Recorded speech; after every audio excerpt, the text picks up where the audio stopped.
In this lesson, we'll create two new services: Alarms Classifier Service and Notification Service that will be responsible for classifying alarms and notifying other services or users about the alarm.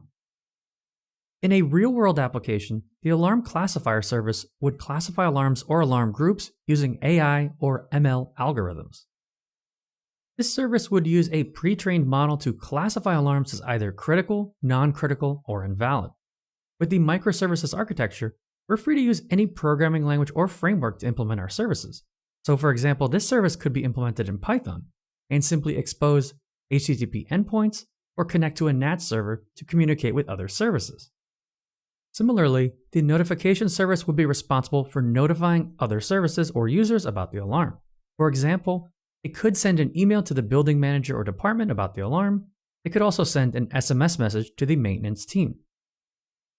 Since all of these functionalities are outside of the scope of this course, we'll implement these services as mock services that will simply log the received alarms to the console. So, let's start by generating a new Alarms Classifier Service application using the Nest.js CLI. So let's head over to our terminal and run the following command: nestg-app alarms-classifier-service.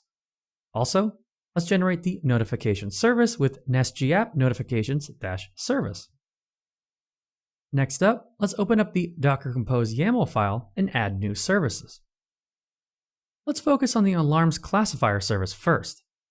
Before we can add a new message handler, let's head over to the main.ts file and follow the same steps we did in previous lessons to convert our HTTP application to a hybrid app that supports both HTTP and NATS entry points.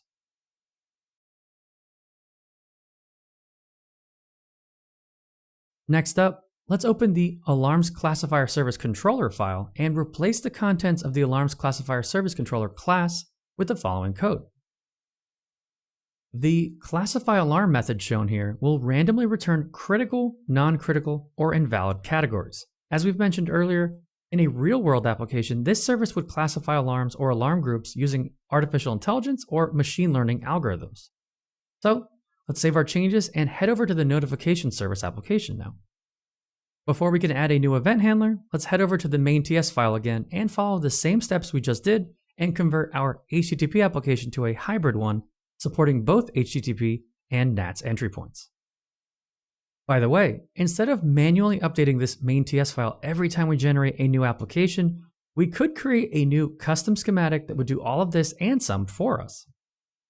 Check out the Advanced Concepts course extension linked below the video in the lesson description if you're interested in learning more about this topic.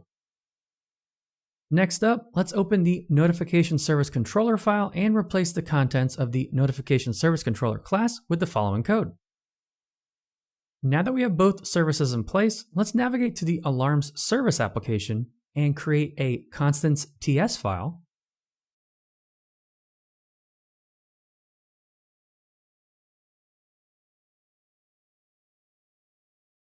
And then add the following constant inside of it. We'll use this constant to register a new client with the use of clients module in the Alarm Service module TS file. Next up, let's open up the Alarm Service Controller file and inject Message Broker client using the inject decorator.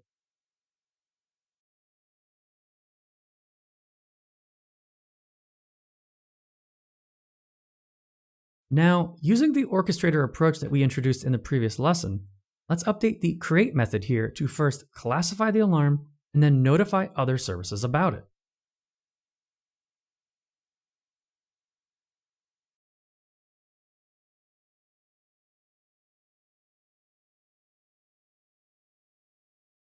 Let's save our changes and head over to the terminal and run the following command to start everything up: docker compose up. Let's wait till everything is up and running and check the logs.